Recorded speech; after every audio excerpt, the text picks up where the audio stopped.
اور دوسرا بندہ وہ جس کی زبان پر درود پاک جاری ہے. اتنا جامع وظیفہ بتایا ہے پیر صاحب نے. میں ہمیشہ سے ان کا معترف رہا ہوں, معتقد رہا ہوں, یہ بڑی خوبصورت باتیں کر جاتے ہیں. یعنی اگر کسی نے 5 وقت کی نماز پڑھ لی تو قسم خدا کی میرا ایمان ہے مشکلات سے نکل جائے گا. اور اگر اس نے اوپر سے درود شریف کا رنگ چڑھا لیا اپنے اوپر, اپنی زبان پہ جاری کر دیا. ریاض احمد کوئی لمبا چوڑا درود شریف نہیں کہ میں کہوں جی آپ درود تاج پڑھو, آپ درود اویسیہ پڑھو, درود ناریہ پڑھو, نہیں. چھوٹا سا ایک درود صلی اللہ علیہ محمد, صلی اللہ علیہ محمد, صلی اللہ علیہ وسلم, صلی اللہ علیہ, یہ نہیں کوئی اور پڑھ لیں, اللہم صلی علی محمد پڑھ لیں. چھوٹے چھوٹے بھی درود شریف پڑھیں گے اور آپ کی زبان پر جاری و ساری رہیں گے تو کوئی مشکل نہیں ہے کہ آپ پریشانیوں, کوئی ناممکن نہیں ہے کہ آپ پریشانیوں سے نکل جائیں. واقعہ سنا ہے آپ نے نوح علیہ السلام کے دور؟ غالباً ایک کالر ہے, بریک ہے. اچھا کالر نہیں ہے, بریک ہے. بریک سے آتے ہیں وہ قصہ آپ سے ضرور سنیں گے, واقعہ سنیں گے. وہ یہی ہے, انہیں اس کا خوبصورت جواب دیتے. واہ واہ واہ واہ. ایک مختصر سا وقفہ ہے, وقفے کے بعد لوٹیں گے انشاءاللہ. حافظ شفیق احمد جماعتی صاحب بھی تشریف فرمائیں, ان سے بھی تھوڑی سی بات کریں گے. حاضر ہوتے ہیں وقفے کے بعد.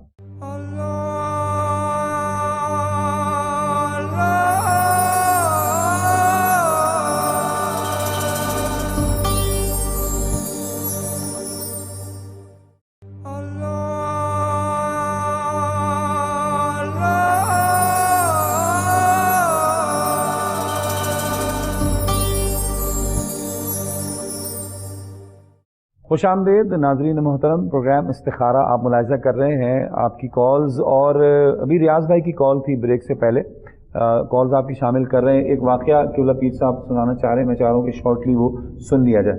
کیا فرماتے ہیں؟ واقعہ یہ ہے کہ جیسے آپ ہم بتا رہے تھے کہ شاید لوگ سمجھیں کہ پتہ نہیں کوئی وظیفہ نہیں بتایا, جان چھڑائی ہے. ناظرین کو اصل میں نا لوگوں کو پتہ نہیں کہ نماز ہے کیا چیز. اللہ.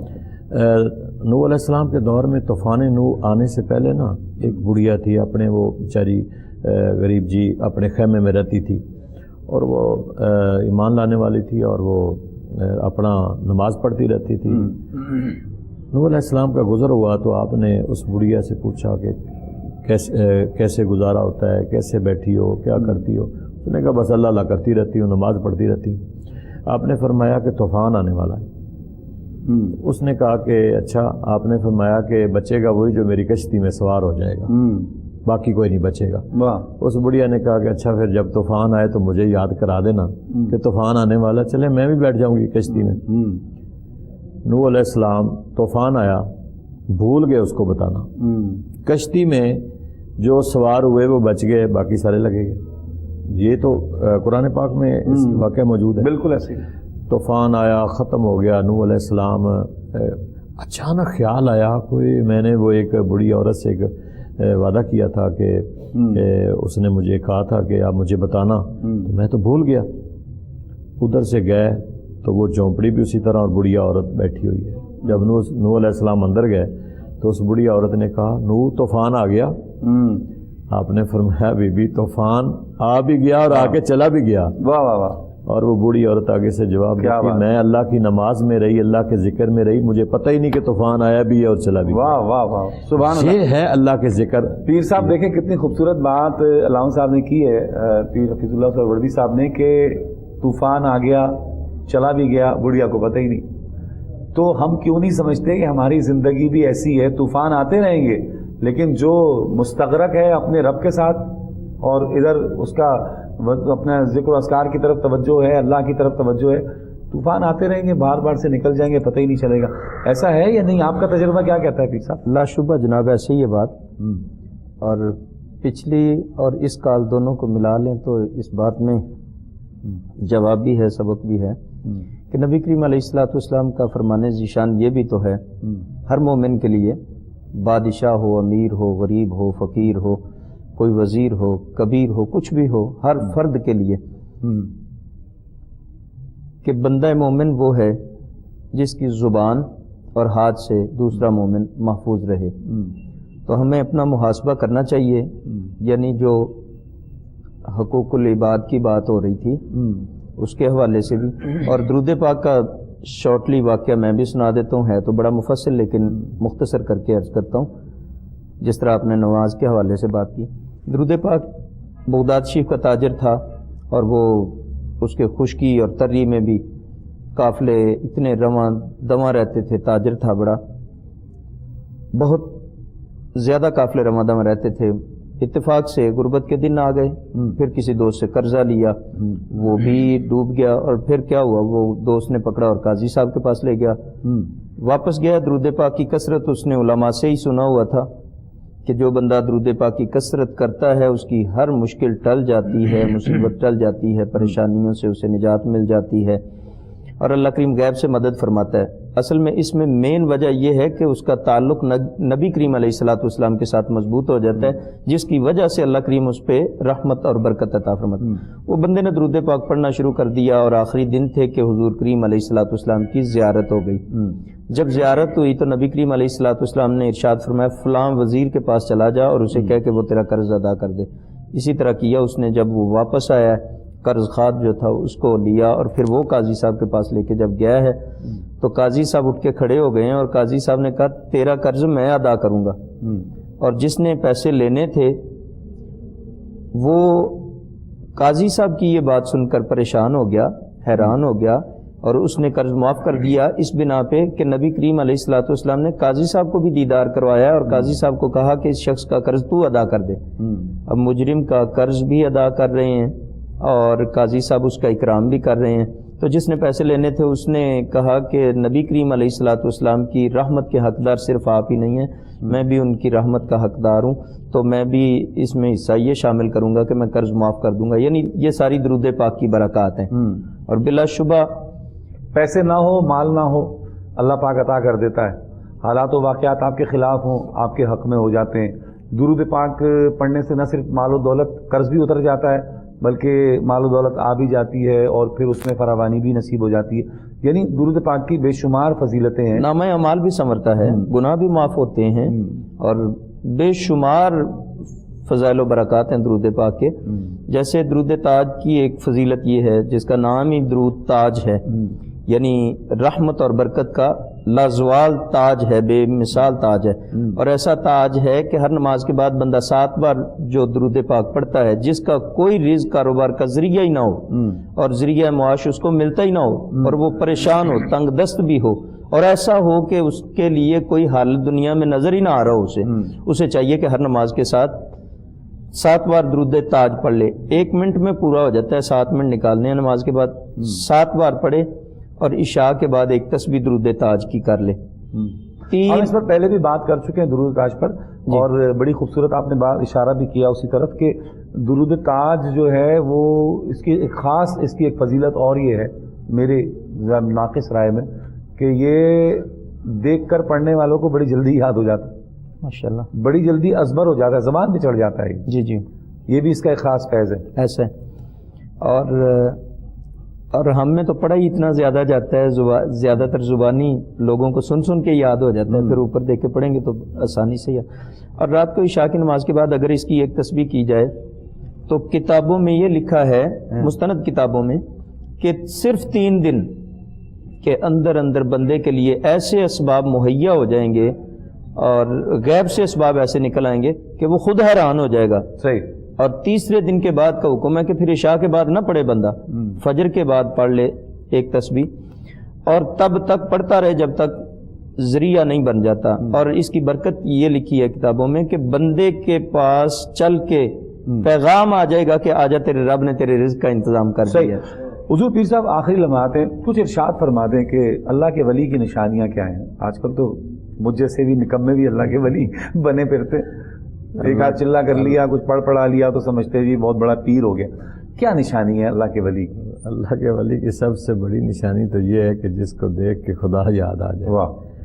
اور دوسرا یہ ہے کہ جو ولایت کے اعلیٰ مقام پہ فائز ہوتا ہے نا, وہ تقوی میں بھی اعلیٰ ہوتا ہے, متقی اور پرہیزگار, یعنی شرع کا جو پابند ہے نا وہ اللہ کا ولی ہے. تقویٰ تو ویسے ہی ان اکرمکم عند اللہ, صاف ظاہر ہے کہ اللہ کے قریب اور مکرم بندوں میں اہل تقویٰ لوگ ہیں. حضور بات آپ کمپلیٹ کیجیے گا, ایک بس جملہ میں دینا چاہتا ہوں کہ اگر صرف اس کو لے لیں نا, ان اکرمکم عند اللہ اتقاء, اسی کو اگر ہم لے لیں تو اللہ فرماتا ہے کہ جو جتنا متقی ہوگا مجھ سے اتنا ہی قریب ہوگا.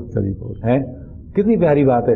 اب متقی ہونے کے لیے آپ کو ان سارے مراحل سے گزرنا پڑے گا، باپ، بہن، بیوی، محلہ. قریب تو ہوگا ہی ہوگا، لیکن دیکھیں نا، ان اکرمکم عند اللہ اتقاکم، وہ اتنا ہی جتنا تقوی میں زیادہ وہ جائے گا اتنا ہی وہ مکرم ہوگا، اتنی ہی اس کی تعظیم ہوگی اللہ تعالیٰ کے ہاں. اور جو اللہ تعالیٰ کے ہاں جس کی تعظیم ہوتی ہے نا، مخلوق خدا میں تو اس کی بہت زیادہ تعظیم ہوتی ہے.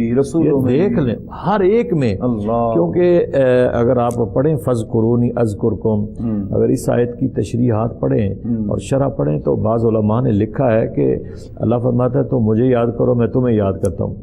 اور ہم تو یاد کرتے ہیں ہر لمحہ، لیکن اللہ کیسے یاد کرتا ہے؟ وہ یہی ہے ان اکرمکم عند اللہ اتقاکم، کہ وہ اللہ کے نزدیک اتنا مکرم ہو جاتا ہے کہ اللہ مخلوق خدا کی زبانوں پر اس کا ورد جاری کر دیتا ہے، مخلوق خدا کے دلوں میں اس کی محبت ڈال دیتا ہے. یہی ولایت کی نشانی ہے کہ آج دیکھیں جتنے ولایت کے مقام پہ ہیں. دوسرا یہ ہے کہ کوئی ولی ایسا نہیں ہے، میری نظروں سے میں نے بے شمار اولیاء کو پڑھا ہے، کوئی ولی ایسا نہیں ہے جو شرع کے خلاف ہو، جو شریعت پر نہ چل رہا ہو. آج کل تو وہ صاف ظاہر ہے نا کہ پیر بن جاتے ہیں، اہل علم نہیں ہے. لیکن نا کوئی ولی ایسا نہیں ہے جس نے سب سے پہلے قرآن پاک کو حفظ نہ کیا ہو اور پھر شریعت کا علم نہ حاصل کیا ہو. شریعت کا علم پڑھنے کے بعد وہ اپنے مرشد کی طرف جاتا ہے، پھر وہ اپنا یہ رستہ تلاش کرتا ہے کہ اب میں نے علم پڑھ لیا. اس پر مزید کلام کریں گے، اس پہ تفصیل طلب بات کرنے کی ضرورت ہے. آپ کا بہت شکریہ، آپ تشریف لائے. علامہ صاحب آپ کا بھی بہت شکریہ، آپ تشریف لائے. بڑی خوبصورت باتیں اس حوالے سے یہ چیز ہاں ضرورت ہے. اس پر مزید بات ہو سکتی ہے. وہ ایک صاحب کیا میں محفل میں جاتا تھا نعت شریف پڑھنے کے لیے، تو ایک دن میں نے ان سے پوچھا، میں نے کہا یار وہ پیر صاحب فجر کی نماز میں تو پیر صاحب نہیں آتے مسجد میں. کہنے لگے ہمارے پیر صاحب فرماتے ہیں میں مدینے میں پڑھتا ہوں. تو میرے منہ سے برجستہ نکلا. میں نے کہا پیر صاحب سے کہنا جب تم مدینے میں فجر کی نماز پڑھتے ہو تو ناشتہ بھی مدینے میں ہی کیا کرو، اپنے گھر میں کیوں کرتے ہو آ کے. اس پر انشاءاللہ مزید ہم کل بات کریں گے. آخر میں پیر حفیظ اللہ سہروردی صاحب دعا فرمائیں گے. مجھے امید ہے کہ انشاءاللہ کل بھی آپ ہمارے ساتھ ہوں گے اور اپنے مسائل پر بھی بات کریں گے. لیکن اس کے ساتھ ساتھ پیر کون ہے، پیر کی حقیقت کیا ہے، پیر کی نشانیاں کیا ہیں، اور پیر کیسا ہونا چاہیے، اور ہمیں کون سے والے پیر کے پیچھے جانا چاہیے اور منگل کے پیچھے نہیں جانا چاہیے، اس پر کل بات کریں گے. اب اجازت دیجیے، اللہ نگہبان. اللہم صلی علی سیدنا و مولانا محمد وعلی آل سیدنا و مولانا محمد وبارک وسلم علیہ. اللہم ربنا تقبل منا انک انت السمیع العلیم وتب علینا انک انت التواب الرحیم. اللہم رب اغفر وارحم وانت خیر الراحمین. پروردگار عالم ہماری دعاؤں کو اپنی بارگاہ میں قبول فرما، ہماری خطاؤں کو معاف فرما. ہم جو یہ ایک نظام لے کے اور ہم اس پروگرام کو لے کے پروردگار عالم تیرے دین متین کا پرچار کر رہے ہیں، ہماری مدد فرما، ہم سب کی حفاظت فرما اور ہم سب کو اس پر عمل کرنے کی توفیق عطا فرما. بیماروں کو صحت اور تندرستی عطا فرما. الہ العالمین جو کچھ ہم کہتے ہیں ہمیں اس پر عمل کی توفیق عطا فرما. اللہم رب اغفر وارحم وانت خیر الراحمین. صلی اللہ علی النبی الکریم الامین وعلی آلہ واصحابہ واہل بیتہ اجمعین برحمتک یا ارحم الراحمین.